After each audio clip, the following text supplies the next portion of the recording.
안녕하세요, 여러분. 소울 스토리타임에 오신 것을 환영합니다. 오늘은 스즈도 유메 작가의 깊은 여운이 남는 이야기, 나와 그녀의 왼손을 시작합니다. 이별과 연결, 그리고 우리가 남긴 흔적에 대한 감동적인 이야기.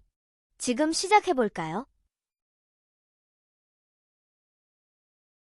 제2곡, 내 왼손.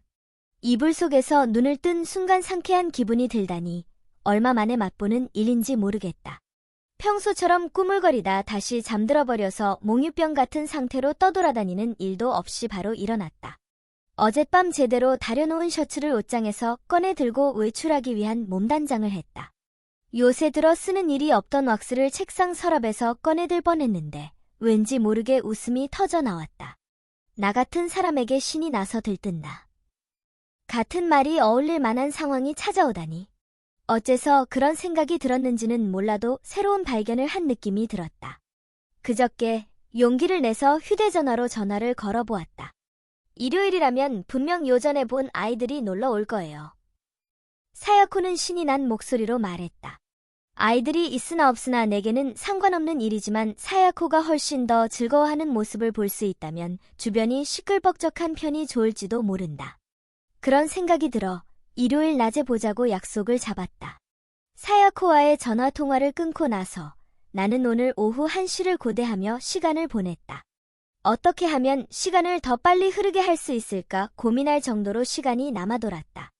사야코와 만나기 전까지 무언가 해둘 만한 일이 없을까 싶어서 컴퓨터 앞에 앉아 한 손만 사용하는 피아니스트에 대해 검색해보자고 마음을 먹었다. 전 세계적으로 보면 의외로 과거에 몇 명 더 비슷한 사람이 있었던 모양이다. 한 손용으로 작곡한 피아노 곡도 몇십 곡 정도 존재하는 것 같았다. 이런저런 조사를 하는 와중에 가장 흥미를 끈 것은 제1차 세계대전으로 오른손을 잃은 파울 비트겐슈타인이라는 오스트리아 피아니스트가 부잣집 자식인 덕에 저명한 작곡가에게 의뢰해 왼손 전용 곡의 작곡을 의뢰했다는 이야기였다. 현존하는 왼손용 피아노 곡의 반 정도는 비트겐슈타인 덕분에 만든 곡이라고 하니 그 영향력이 대단했다. 그중 하나를 시험 삼아 동영상 공유 사이트에서 시청해보았다. 라벨이라는 작곡가의 왼손을 위한 피아노 협주곡이라는 이름의 곡이었다. 오케스트라와 함께 연주하는 형식으로 왼손 곡 가운데선 가장 유명한 곡인 모양이다. 다만 왠지 모르게 괜히 저음을 울려대는 부분이 많아 위압적이고 중후한 느낌만이 귀에 남았다. 사야코랑은 전혀 어울리지 않는 곡이네 라는 생각이 들어 바로 브라우저를 꺼버렸다. 나는 사야코가 영화나 광고 음악을 자유로이 어레인지해서 산뜻하고 신나게 연주하는 모습이 좋았다. 이런 클래식 음악과는 이미지가 달랐다. 도매금으로 같은 피아노라고 묶을 수는 있어도 여러 가지 종류가 있는 것 같았다. 하지만 한 손으로 연주하는 피아노라는 것에 커다란 가능성이 잠들어 있다는 사실은 음악을 자세히 모르는 나라도 깊게 이해할 수 있었다. 그것이야말로 사야코와 떨어져 지낸 사흘간 얻어낸 수확이었다. 왁스통을 꺼내 들고 서랍을 닫은 뒤 그대로 내 방에서 나왔다. 계단을 내려가자 어머니가 부엌에서 요리하는 소리가 들려왔다.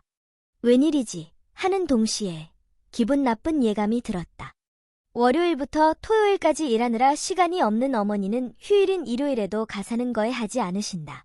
빨래나 청소는 각자, 식사는 따로따로 하며 주로 도시락 배달이나 인스턴트 식품으로 때우는 게 나와 어머니 사이에 정해진 암묵적인 규칙이었다. 즉, 어머니가 일부러 요리하고 있다는 말은 나와 얼굴을 마주보고 할 이야기가 있으시다는 말이다. 고등학교 3학년의 진로 선택할 때도 그랬지 기억이 떠오른다. 애초에 일요일에는 최대한 어머니와 얼굴을 마주하지 않으려고 점심나절이 지날 때까지 내 방에서 잘 때가 많았는데 오늘만은 어쩔 수가 없다.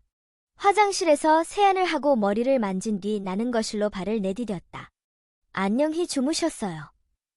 작은 목소리로 속삭이듯 말한다. 고양되었던 기분이 순식간에 현실에 붙잡혀 끌려 내려온다. 몇 개월 전부터 어머니의 얼굴을 똑바로 보지 못하고 있었다. 잘 잤니? 이리 와, 아침밥 만들었으니까 먹고 가. 어머니는 이미 식탁에 앉아 계셨다.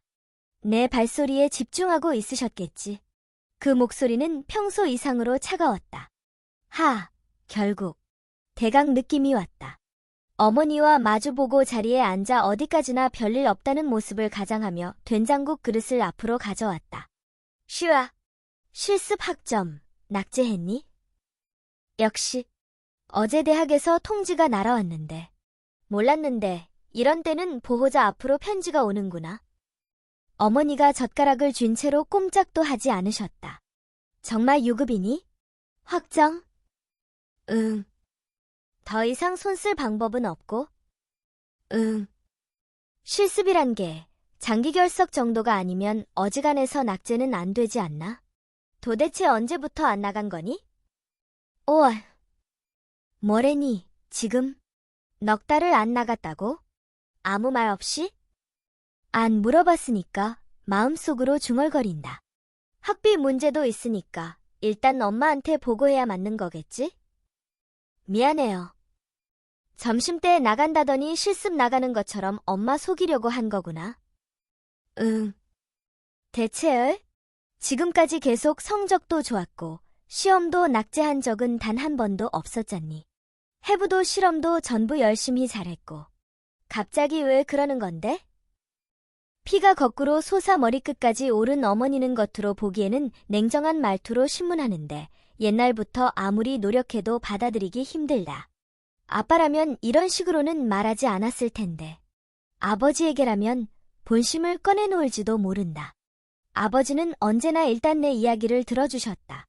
그러면 내 기분이 풀어지고 안심이 된다는 것을 어린 마음에도 잘 알았다. 반면에 어머니는 자기 주장만 먼저 늘어놓는다. 논리적으로 말하는 것 같아도 실은 감정적이다. 내가 무슨 말이든 해봤자 최종적으로는 자기 생각대로 다 정리해버린다. 갑자기 다 하기 싫어졌어요. 싫어졌다. 그딴 이유로 넉 달이나 부모한테 아무 말도 안 하고 빈둥빈둥 놀았다는 거니? 의대는 길어서 지쳤거든요. 엄마도 아빠도 6년 동안 스트레이트로 졸업했어. 다른 애들도 다 그러지 않니? 공부를 못 따라가서 시험에서 떨어지는 애는 있을지 몰라도 이 점에 있어서 슈한테는 아무 문제도 없었잖아. 아니, 공부야 옛날부터 특기 중에 특기니까. 그런데 설마 병원 실습에 결석해서 유급이라니. 이게 말이나 되니 어머니는 한숨을 내쉬었다. 나라고 설마 일이 이렇게 될 줄 상상이나 했을 줄 아나. 생화학이나 법의학을 교실에서 배울 때는 고생도 없었고 지식을 머리에 채워 넣는 것도 괴롭지 않았다. 오히려 세포 레벨에서 우리 인간의 몸이 이러한 구조로 되어 있다고 해독하는 과정에서는 즐거움마저 느낄 정도였다. 의사라는 직업과 적성이 맞을지도 몰라. 진로 선택 때는 고민도 했고 이대로 가도 괜찮나 몇 번이나 자문자답했지만 결국 어머니가 권하는 대로 의대로 가길 잘한 것 같아. 진심으로 이렇게 생각했었다.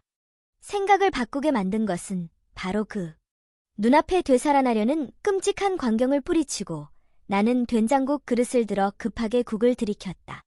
서두르는 바람에 국물이 조금 넘쳐서 2인용 식탁을 적셨다. 언제까지 엄마 혼자서 아빠 목까지 떠넘길 셈이니? 전부터 몇 번이고 말했지만 간호사나 사무원을 고용하면서까지 아빠가 개업한 병원을 계속 이어온 건 다 슈한테 물려주려고 그런 거란 말이야.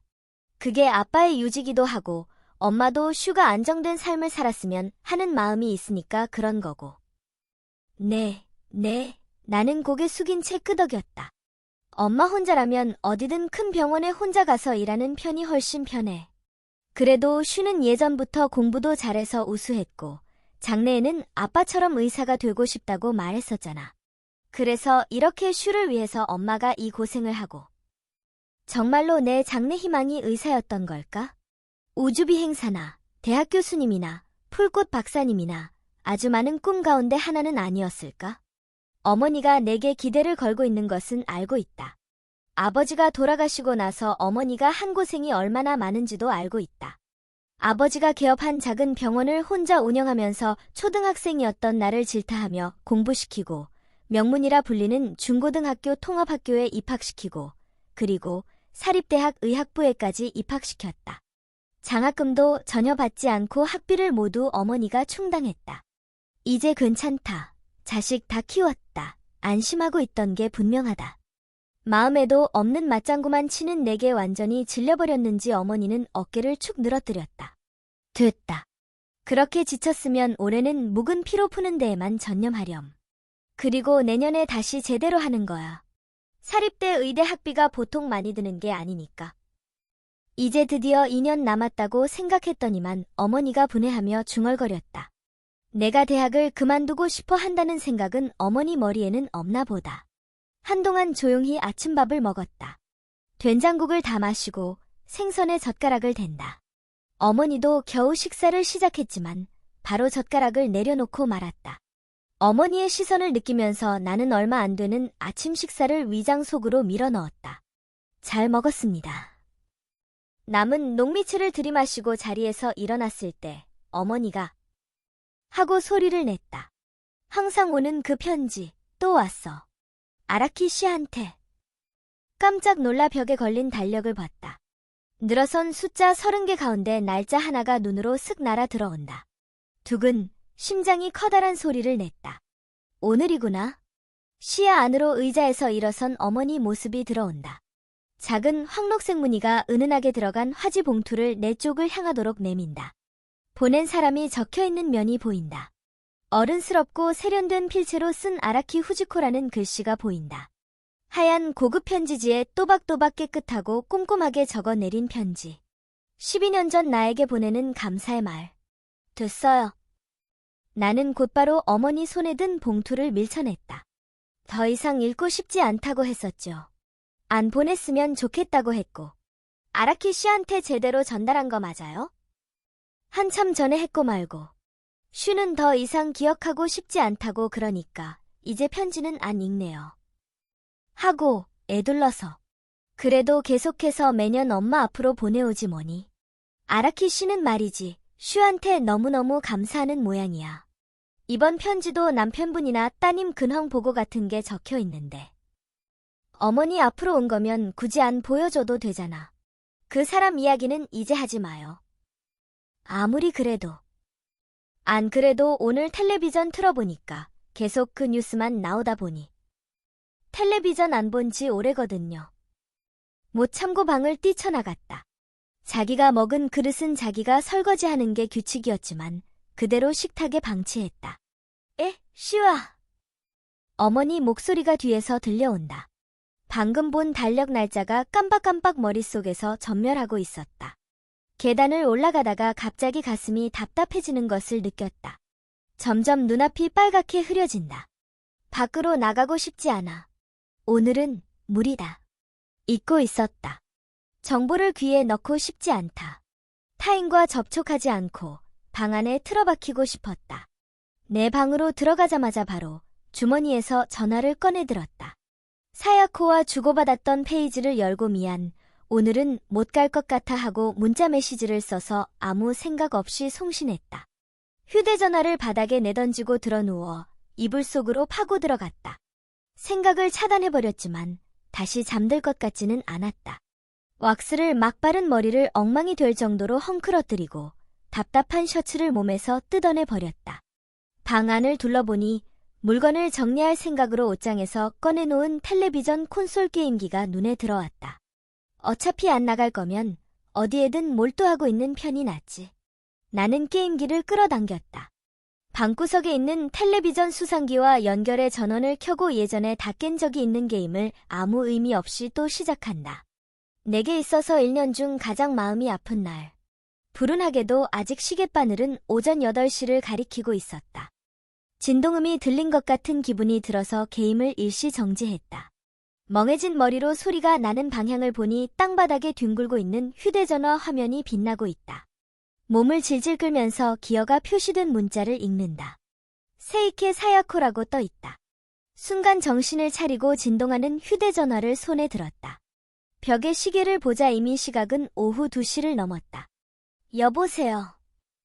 통화 버튼을 누르고 주춤주춤 목소리를 낸다. 잠시 뒤, 저기, 도키타 씨. 라는 탄식이 섞인 가느다란 목소리가 들려왔다. 몇 번이나 메시지 보냈어요. 전화도 3번째예요. 사야코의 목소리가 떨리고 있다. 화나게 만든 모양이었다. 미안, 나는 작은 목소리로 중얼거렸다. 그렇게 연락하고 있었을 줄은 모르고 있었다. 지금 밖은 아니신 모양이네요. 집이세요? 응. 작은 한숨이 전화 너머로 미세하게 들려왔다. 오늘 날씨 정말 좋아요. 기분 좋은 일요일이에요. 외출 안 하실래요? 그건 좀... 몸이 안 좋으신 건가요? 그런 건 아니긴 한데. 그럼 잠깐 나오지 않으실래요? 저 오늘 도키타 씨 오신다고 엄청 기대하고 있었거든요. 사야코가 슬픈 목소리로 말했다. 한참 대꾸하지 않자 안 되나요? 하고 눈치를 살피는 목소리가 다시 들려왔다. 괜한 짓을 해버렸네. 내 잘못을 반성했다. 당일에 고작 문자 메시지 한 줄로 약속을 취소해버렸으니 나라도 화가 났을 것이다. 게다가 몇 시간 동안 연락도 없고 이유도 설명하지 않았다. 분명 황당하고 어이없을 게 분명해. 이제 와서 가슴이 욱신욱신 아팠다. 전화 너머로 남자 목소리가 들려왔다. 먹먹한 안내방송. 그 뒤로는 인파 한가운데에 있는 것 같은 잡음이 끊임없이 들려왔다. 어라? 신경이 쓰여서 물어보았다. 사야코, 지금 어디야? 요코하마 역이에요. 뭐? 요코하마. 어느 출구로 나가면 좋을까요? 도키타 씨, 여기 사시는 거 맞죠? 잠깐. 나는 당황해서 벌떡 일어섰다. 요코하마 역 근처에 사는 건 아니야. 시내에 살고 있을 뿐이지. 네? 이번에는 사야코가 목소리를 높였다. 요코하마 시가 얼마나 넓은지 잘 모르는 게 분명했다. 같은 시내라고 해도 우리 집에서 요코하마 역까지는 전철로 약 20분 정도가 걸렸다. 그럼 여기서 어떤 전철을 타야 되나요? 아니, 일단 하고 말하면서 머리를 굴린다. 거기서 기다리고 있어. 내가 그리로 갈게. 가스카베에서 멀고 먼 요코하마 역까지 찾아와 버렸으니 더는 거절할 방법이 없다. 요코하마 역까지 와버린 사야코를 그대로 사이타마로 쫓아내는 일은 아무리 내 기분이 이래도 못할 짓이었다. 사야코에게서 현재 위치 정보를 물은 뒤 전화를 끊었다. 내던진 셔츠를 입고 급히 방을 뛰쳐나갔다. 요코하마 역 JR 개찰구 옆에 살짝 움츠러든 모습으로 서 있는 사야코를 발견했다. 이름을 부르며 다가가자 사야코가 바로 고개를 들었다. 그 얼굴에 평소 같은 미소는 보이지 않았다. 오늘 아침 갑자기 그런 메시지 보내서 미안. 우선 사과 한마디를 전했다. 그러자 저야말로 갑자기 찾아와서 죄송해요. 라는 작은 목소리가 돌아왔다. 이렇게 도키타 씨를 집에서 끌어내는 건 너무 억지였죠. 기분 상하셨을 거예요. 그렇지 않아. 도키타 씨가 절 만나고 싶지 않으셨을 수도 있는데. 아냐, 그건 절대 아니야. 사야코는 평소처럼 블라우스에 치마를 맞춰 입은 모습이 아니라 실루엣이 가느다란 군청색 원피스를 입고 있었다. 손목에 하트 모양을 한 은색 팔찌가 빛나고 있다. 이건 내가 제멋대로 생각해서 심하게 착각하고 있는 걸지도 모르지만 어쩌면 오늘 나랑 만난다고 일부러 꾸미고 와준 걸지도 모른다. 나란 놈은 왜 이렇게 제멋대로일까? 평소와 달리 웃는 모습을 보이지 않는 사야코를 앞에 두고 이제야 죄악감이 솟구쳐 올랐다. 오늘 이대로 잠깐 저랑 시간 보내주시지 않을래요? 기껏 여기까지 왔는데 요코하마나 도내 어디든 가보고 싶어요. 미안해. 오늘은 내가 가스카베로 가기로 했었는데. 사과 안 하셔도 돼요. 카페도 사장님도 도망가거나 하지는 않을 테니까 나중에 또 들르기로 해요. 도네도 요코하마도 지리를 잘 모르니 장소를 선정해줬으면 좋겠다. 사야코는 내게 부탁했다. 나라고 잘하는 편도 아니지만 기껏 받은 부탁이니 머리를 짜내서 궁리하는 수밖에 없었다. 어디 보자. 랜드마크 타워 전망대는? 그럼 미나토 미라이 쪽 바닷가는? 스카이트리. 도쿄타워? 그 근처는 흥미가 잘 안 가네요. 그렇게 대답한 뒤 사야코는 입술을 한 일자로 꾹 다물었다. 역시 나한테 화가 난 모양이다. 에노시마라든가 하케이지마 시 파라다이스 같은 다른 장소도 후보로 올려보았다. 하지만 어째서인지 전부 기각되고 말았다. 사야코의 기분이 점점 더 안 좋아지고 있다는 사실을 알아차렸다. 초조함이 존재감을 부풀려가는 순간 내 머릿속에서는 어느 장소의 이름이 떠올랐다. 그래, 거기로 하자. 그렇게 결정한 순간 내 마음의 불안함은 사라졌다. 소요다이 역은 어때? 생각한 장소를 입 밖으로 꺼내자 사야코가 깜짝 놀란 얼굴을 하고 나를 올려다본다. 소요다이 역이라면 오늘. 사야코는 검지를 입술에 대고 눈썹 끝을 늘어뜨렸다. 텔레비전이나 신문 같은 데서 봤겠지. 오늘이 어떤 날이고 그 역 이름이 무엇을 의미하는지를 상식 수준으로는 알고 있는 것 같았다. 거기를? 가보고 싶으니까. 사야코와 함께라면 갈 수 있을 것 같은 기분이 들었다. 오히려 오늘을 놓쳐버리면 나는 평생 다시 그 장소를 찾아가지 못할지도 모른다. 그런 예감이 들었다. 잠시 동안 사야코는 곤혹스러운 얼굴을 하며 나를 바라보았다. 내 표정에서 무언가를 읽어낸 모양이었다. 좋아요. 그녀가 고개를 끄덕였다. 역사 생김새가 그때와는 많이 달라져 있었다. 플랫폼은 연한 베이지색 포석으로 깨끗하게 포장되어 있었고 유리벽으로 된 대기실이 한가운데에 서 있었다. 안에는 최신식 터치스크린 자동 판매기가 늘어서 있었고 그 옆에는 기품 있는 하얀 벤치가 갖추어져 있었다. 같은 노선의 다른 역은 낡은 회색 아스팔트에 노란색 점자블록이 깔린 풍경이었는데 이 역을 소유한 철도회사는 어떤 이유로 이 역만 세련된 분위기를 풍기게끔 만들었다. 그리고 그것은 오히려 의도와 정반대로 역효과를 내어 그날 있었던 일에서 아직도 벗어나지 못하고 있는 것처럼 보이게 만들고 있었다. 그 뒤로 12년의 세월이 흘렀다. 그날을 아직도 잊지 못하는 사람이 나 혼자만은 아닌 모양이다. 플랫폼 한쪽 구석에는 많은 꽃다발이 놓여 있었고 텔레비전 방송 카메라를 짊어진 카메라맨이나 마이크를 든 기자가 몇 명 그 주변을 어슬렁거리고 있었다. 저기, 오늘 아침 뉴스에서 봤었는데요. 여기서 예전에 탈선 사고가 있었죠? 한 12년 전쯤에. 사야코가 불안한 얼굴로 물어보았다. 왜 여기로 오고 싶다고 하신 거예요? 그 사고가 났을 때 사야코는 몇 살이었어? 질문에 질문으로 대답하자 사야코는 플랫폼의 천장을 올려다보았다. 초등학교 3학년이었던 것 같아요. 그럼 기억이 날지 안 날지 미묘하긴 하네. 전철이 역 플랫폼을 들이받으면서 전복해 30명이 죽은 사건인데. 기억나요. 뉴스에 엄청 많이 나왔으니까. 타고 있었어. 그 전철에. 나는 그 시절의 모습이 완전히 사라진 플랫폼을 바라보며 말했다. 여기에 오는 도중 어느 정도 눈치를 챘을지도 모른다. 사야코는 아무 말 없이 내 얼굴을 올려다보았다. 소요다이역이라는 이름조차 몰랐었어. 나는 가능한 한 담담하게 말했다. 급행 전철 말고는 안 탔으니까 말이지. 근처에 사는 주민 말고는 이용하는 사람도 적은 이런 완행전철밖에 서지 않는 역, 평생 내릴 일 없었을 수도 있었는데.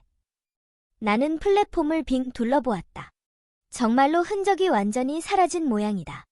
하지만 가까운 거리에 있는 집 여러 곳이 늘어선 주변 풍경은 변한 구석이 없다.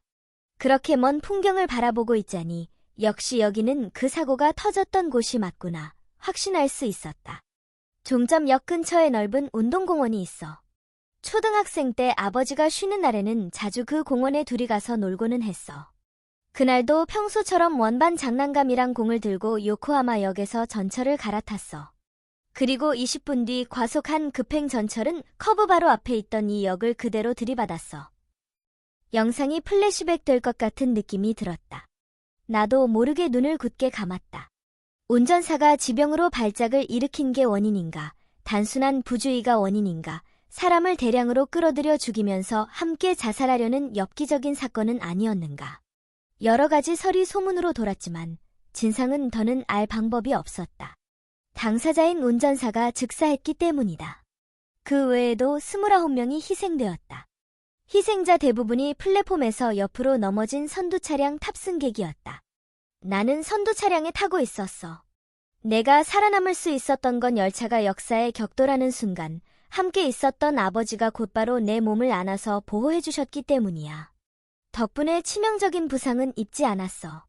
하지만 아버지는 죽었어. 벽에 부딪힌 충격으로 내장이 파열된 탓이었어.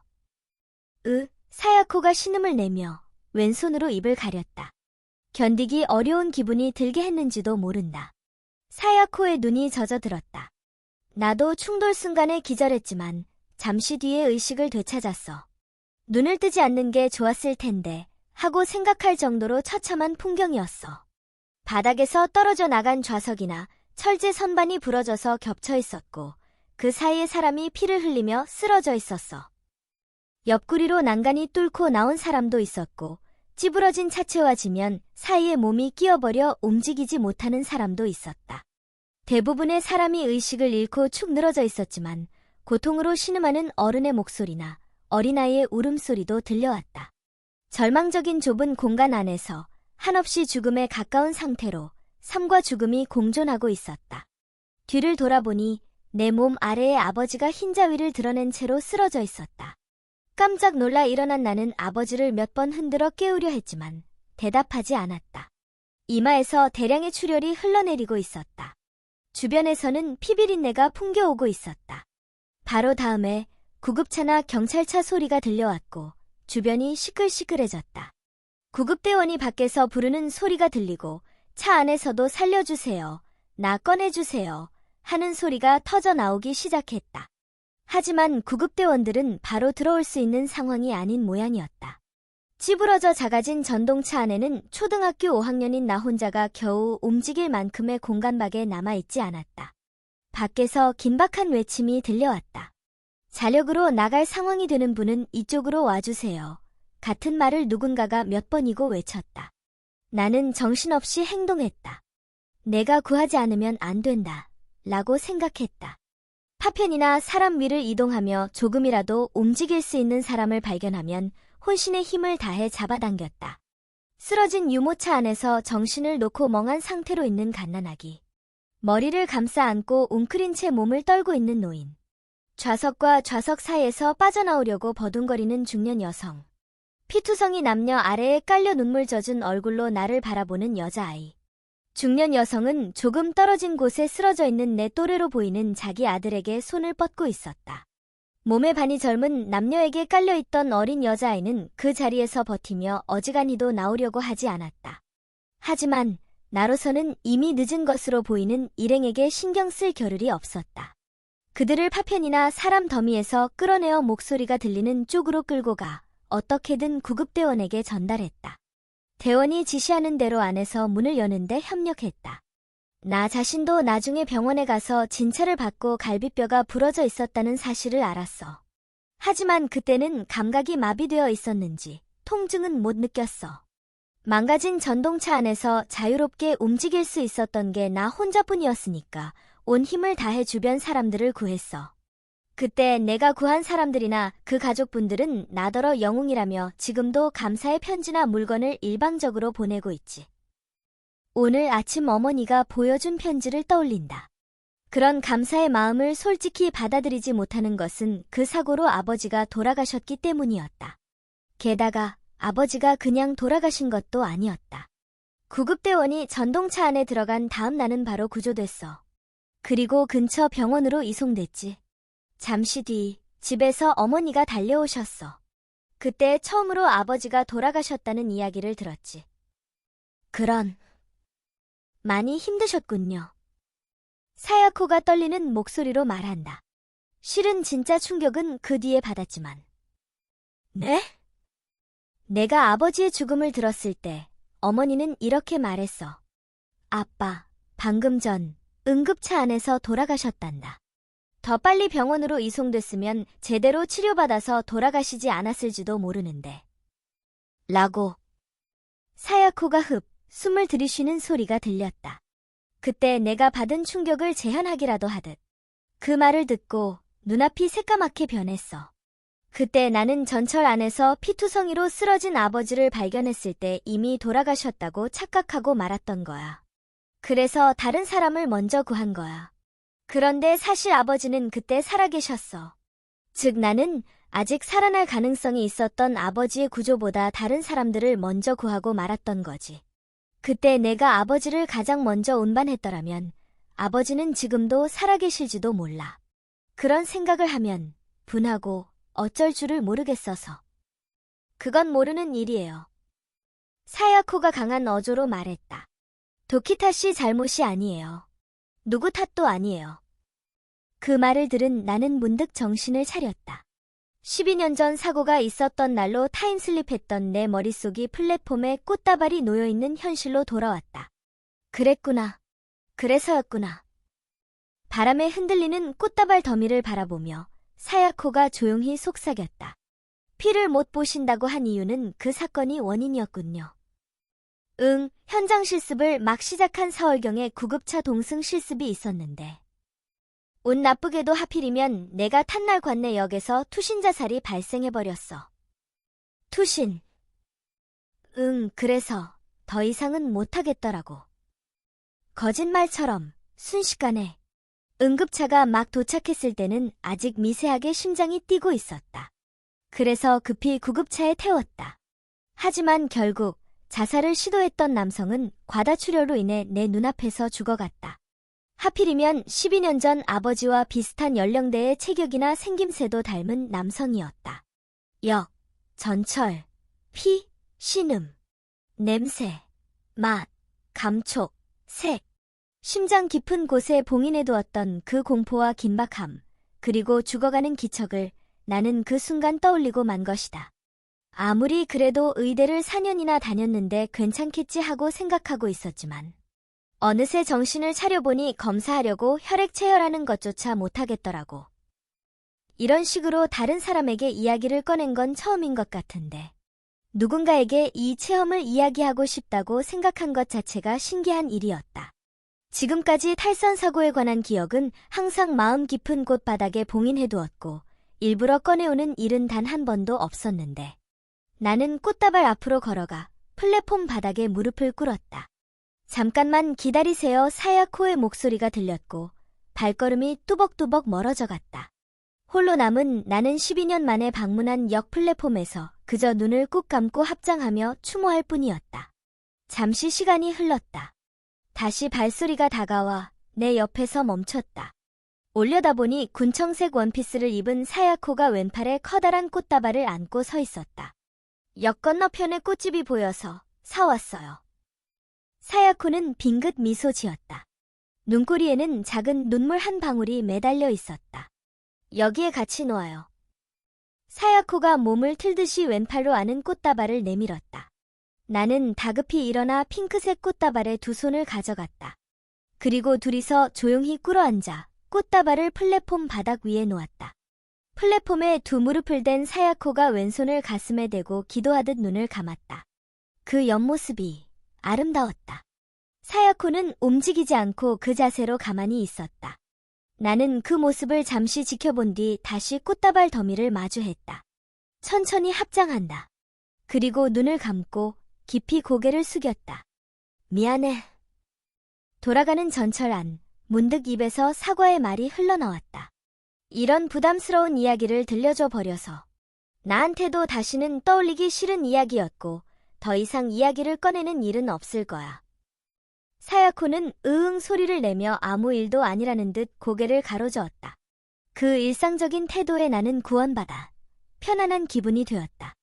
시간이 애매해서인지 요코하마 역으로 향하는 완행전철 아는 사람이 얼마 없었다. 같은 전동차 안에는 시끌벅적 수다를 떠는 중년 여성 3인조와 아무 말 없이 창밖을 바라보는 노부부 말고는 아무도 없었다.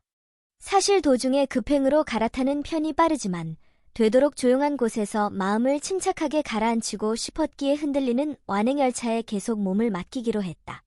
소요다이 역에서 보낸 시간은 20분도 채 되지 않았지만 그 짧은 시간은 생각 외로 고통과는 거리가 멀었고 오히려 편안함마저 느껴지는 시간이었다. 지금까지는 사고 이야기를 꺼내거나 관련된 정보를 접하거나 듣는 것 자체도 피해왔었는데 새롭게 지어진 그 역에 내려서서 이야기를 풀어내는 동안 내 마음은 신기할 정도로 맑아지고 있었다. 어쩌면 사야코가 옆에 앉아서 오히려 내 쪽이 빨려 들어갈 정도로 진심으로 진지하게 이야기를 들어주었기 때문일지도 모른다. 12년의 세월이 흘러 그 역에 다시 가볼까 하는 생각이 든 것 자체만으로도 내게는 아주 큰 사건이었다. 한 가지 생각한 게 있는데요. 응? 도키타 씨가 의사 선생님이 되고 싶다고 생각한 건 사고랑 연관이 있지 않을까요? 많은 분들이 돌아가신 현장을 보았으니 그런 때에 다친 사람들을 구할 수 있는 직업을 가지고 싶다 같은. 그러네. 아버지가 개업한 병원의 뒤를 이어받아야만 한다는 게 가장 큰 이유였지만 나 스스로를 납득시키기 위해 사야코가 말한 생각도 안 한 건 아니었다. 결과적으로 그 사고 때문에 의사가 되는 길이 끊겨버린 셈이니 생각이 짧았다는 말이 되기도 하지만 바보 같다니까 새삼 반성한다. 4년 동안 억지로 참아온 끝에 5년 차가 되자마자 결정적인 벽에 부딪혀버리다니. 18세부터 23세. 쉽게 되돌릴 수 없는 방대한 시간이 이미 다 흘러가 버렸다. 저기 있잖아요. 사야코가 궁리의 궁리를 거듭한 끝에 말했다. 도키타 씨랑 저랑 좀 겹쳐서 보고 있었어요. 응? 전혀 다르지 않나? 항상 마음가짐이 긍정적이고 어떤 사람을 대하더라도 밝고 명랑한 모습을 보이는 사야코와 대학에서 꼴사납게 좌절하고 혼자서 빈둥빈둥 의미 없이 시간을 낭비하는 나 도대체 어디가 닮았다는 말이지? 그런 내 생각과는 반대로 사야코는 마음이 담긴 목소리로 이야기하기 시작했다. 저 태어날 때부터 한 손을 못 쓰잖아요. 피아노를 치기에는 처음부터 결함이 있는 거죠. 왜 하필 피아노 따위를 치고 있는 걸까? 어차피 손가락 수가 다른 사람 반밖에 안 되는데 뭐하러 이렇게 열심히 하는 걸까? 하고 기분이 새까맣게 변해버린 적이 셀 수도 없이 많아요. 오른손만 움직이면 이런 고생은 안 할 텐데 하고. 움직이지 않는 오른손 쪽으로 고개를 기울인 사야코가 번쩍 시선을 내 쪽으로 되돌렸다. 왼손을 살짝 앞으로 내밀고 천천히 펼쳐 보였다. 하지만 그럴 때는 일부러 이렇게 생각하려고 해요. 하느님은 내 오른손을 쓰지 못하게 하신 게 아니라 왼손만이라도 남겨주신 거다. 라고. 왜냐면 이 왼손만으로도 여러 가지 일을 할 수 있으니까요. 5 손가락만으로도 음을 많이 연주할 수 있으니까요. 일상생활도 아무 문제 없이 할 수 있으니까요. 피아노를 치는 데 있어서 움직일 수 있는 손이 왼손이라는 것도 행운이었어요. 사실 오른손을 위해 쓴 작품은 예시가 거의 존재하지 않거든요. 힘이 강한 엄지로 음이 높은 멜로디 부분을 칠 수 있는 것도 왼손이니까 가능한 것이죠. 그러니까 이 왼손은 하느님이 저를 위해 남겨주신 거라고 생각해요. 사야코는 가슴 앞으로 뻗은 왼손으로 주먹을 쥐더니 뜨거운 눈으로 이쪽을 올려다보았다. 도키타 씨의 탈선 사고도 의사 선생님이 되겠다는 꿈도 똑같은 이야기라는 생각 안 드세요? 탈선 사고가 오른손이고 의사 선생님이 되겠다는 꿈이 피아노인 거죠. 탈선 사고 경험은 분명 괴롭고 부담스럽지만 환자분과 같은 만큼 어쩌면 그 이상으로 힘든 경험을 했기 때문에 오히려 마음속 깊이 공감하거나 공포로부터 해방시켜주고 싶다고 깊게 염원하거나 그런 환자에게 다가가는 따뜻한 마음이 분명 도키타 씨에게는 이미 갖추어져 있지 않을까 하고 생각해요. 저 같은 만난 지 얼마 되지도 않는 아무 상관없는 남에게도 이렇게 친절하게 대해주시는 분 정말 흔하지 않거든요. 그래서 알아요. 그 따스함이 도키타 씨에게 있어서 왼손이라고. 내게 있어 왼손이라. 나도 모르게 내 왼손과 사야코의 왼손을 견주듯 바라본다. 네? 사야코가 빙긋 미소 지었다. 물론 양손으로 더 다양한 음을 내고 꾸미고 어떤 악보라도 완벽하게 연주할 수 있는 점은 부럽기도 하고 동경하기도 해요. 하지만 아마 오른손을 잃었기 때문에 이해할 수 있는 왼손만의 좋은 점도 있다고 생각해요. 손가락 개수가 반밖에 없어서 그런 건지 모르겠지만 왼손만으로 피아노를 치면 본질이라고 할까요? 핵심이라고 할까요? 그런 중요한 부분에 더 가까이 다가갈 수 있는 게 아닌가 그런 생각이 들기도 하고요. 그래서 그런 걸 좀 더 충실하게 챙겨가면서 기술을 갈고 닦아 벽을 넘어서다 보면 정말 멋진 장소를 걷는 기분이 들지 않을까요? 사야코의 이야기라고만 생각하며 듣고 있었는데 기습적인 질문에 당황하고 말았다. 그런 내 반응을 보고 사야코가 아주 살짝 불안한 얼굴이 되었다. 너무 억지로 갖다 붙였나요? 에이, 아니야. 하지만 정말 그렇게 생각하는 걸요. 딱히 주변 사람과 똑같을 필요는 없다고 생각해요. 의사 선생님 중에도 정신과라든가 뇌과라든가 큰 부상이나 수술과는 관계가 없는 사람도 있지 않나요? 그런 곳이 내가 있을 곳이라고 아예 정해버리면 기분도 좀 편해지지 않을까 하는 생각이 들어요. 물론 도키타 씨가 꼭 그 길을 가야 한다는 건 아니고요. 여차하면 또 그만두고 돌아와도 되고요. 하지만 나만의 장소는 분명히 있어요. 어디를 선택하든지 간에. 사야코가 힘찬 목소리로 단언했다. 나한테 이야기하고 있다기보다는 스스로에게 들려주는 말 같았다. 저도 마찬가지예요. 두 손을 쓰는 분야에서는 손 쓸 방법이 없지만 왼손만 쓰는 피아노 연주라는 범주 안에서라면 절대로 지지 않아요. 왼손 피아니스트로서는 저 분명 세계 최고니까요. 가슴을 펴고 당당하게 말하고 난 뒤 사야코가 아차, 아니에요. 하고 입에 손을 가져다 댔다. 너무 말이 지나쳤네요. 일본에서 최고겠네요. 아니라. 사이타마 아니야, 가스카베인가? 갑자기 자신감이 너무 줄어드는 거 아니야? 나도 모르게 웃으면서 대꾸하자 사야코도 부끄러워하는 미소를 대답 대신 지어 보였다. 사야코의 말에는 피아노를 향한 마음이 내 가슴이 아플 정도로 가득 담겨 있었다. 이야기를 듣는 사이에 내 볼이 점점 뜨겁게 달아올랐다. 태어날 때부터 핸디캡을 짊어져야 했던 사야코가 이렇게 온 힘과 온 마음을 다해 피아노에 몰두하고 있는데 나란 놈은 이렇게 눈부시게 보이는 사야코가 나 같은 인간을 자신과 똑같다고 말해주고 있는데 나란 놈은 왠지 모르게 갑자기 사야코의 머리카락을 만져보고 싶어졌다. 은근한 충동이 어느새 내 오른손을 들어 올렸다. 살짝 손을 내밀어 사야코의 얼굴 윤곽을 따라 쓰다듬었다. 부드럽고 가는 머리칼이 스르륵 내 손 위로 늘어졌다. 사야코의 입이 놀란 듯 살짝 열린다.